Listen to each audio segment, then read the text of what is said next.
when I saw how hard Shane worked, and I saw the dirt under his fingernails and his ability to fix things, that he could look at something and say, I bet I can fix that. It was so attractive to me to think he's going to try to do something even though it's hard, even though it's uncomfortable.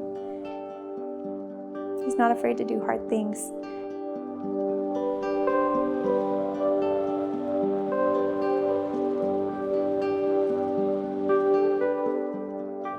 He got an offer at INL right out of college, and we prayed about it, and I think both of us just knew that wasn't what we had always dreamed about. Farming and ranching, we just knew that that's what we wanted to do for our children.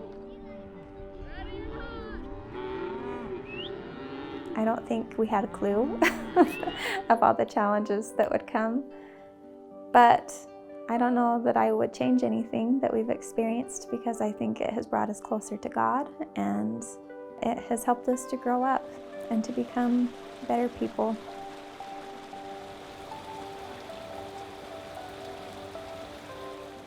We have 8 children, and the older 5 are the ones who do most of the work, of course. From 5 on down, we usually just let them be little kids. Addie takes a couple of days with Shane to go to work with him. Will has most every day to change water. Myra and Reed and Jane each take a day or 2 to go with him as well. And we're always just coming and going. That's the thing. There's no routine. Shane will call somebody to go turn off a pivot, or to come and help clean out the shop, or, it's just always something. We do have seasons where we know what to expect. Right now, we're in hay season, and finishing getting all the calves out to grass. And then we'll be baling hay in a couple weeks, and then after that we start doing grain, cutting grain and harvesting all of that, and then second crop hay.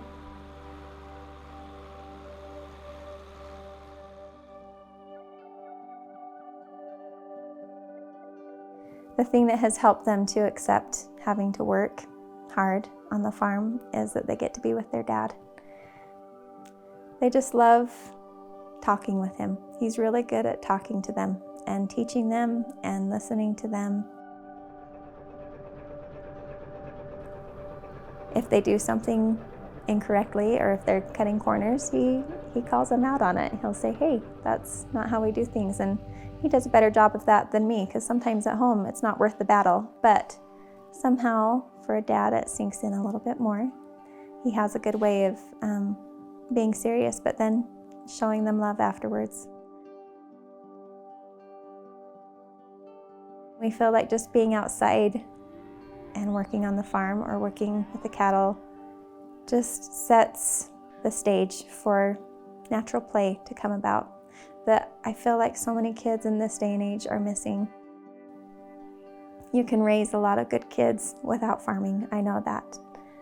But there are things that come about from having to do hard things, and it builds character when they realize that they have learned to do something that is challenging. It builds character when they overcome a fear. It builds character and helps them to also have experiences with the Lord. Everything relies on Him. If the weather is not good, or if we don't have some sunny days, or if there's storms, we could lose a whole crop if it was just at the right timing. And if the cattle freeze, or if there's a sickness in the cattle, we could lose them like that. But I think our children recognize how much He helps us to make a living. And they're still young, so they have a long way to go before they completely recognize, but they're getting the taste of what it means to rely on Him. And there are days when, I would say, let's can it, let's do something else. But if I really pray about it, and if I really am honest with myself, I don't know if I would give it up. It's a good way to raise a family, and it helps us to recognize how much we need each other too. Because ultimately, it is a family business. We can't do it ourselves. Shane could never do all of this without me and without the kids and without his parents. It's a team effort and something that we all have to rely on one another with.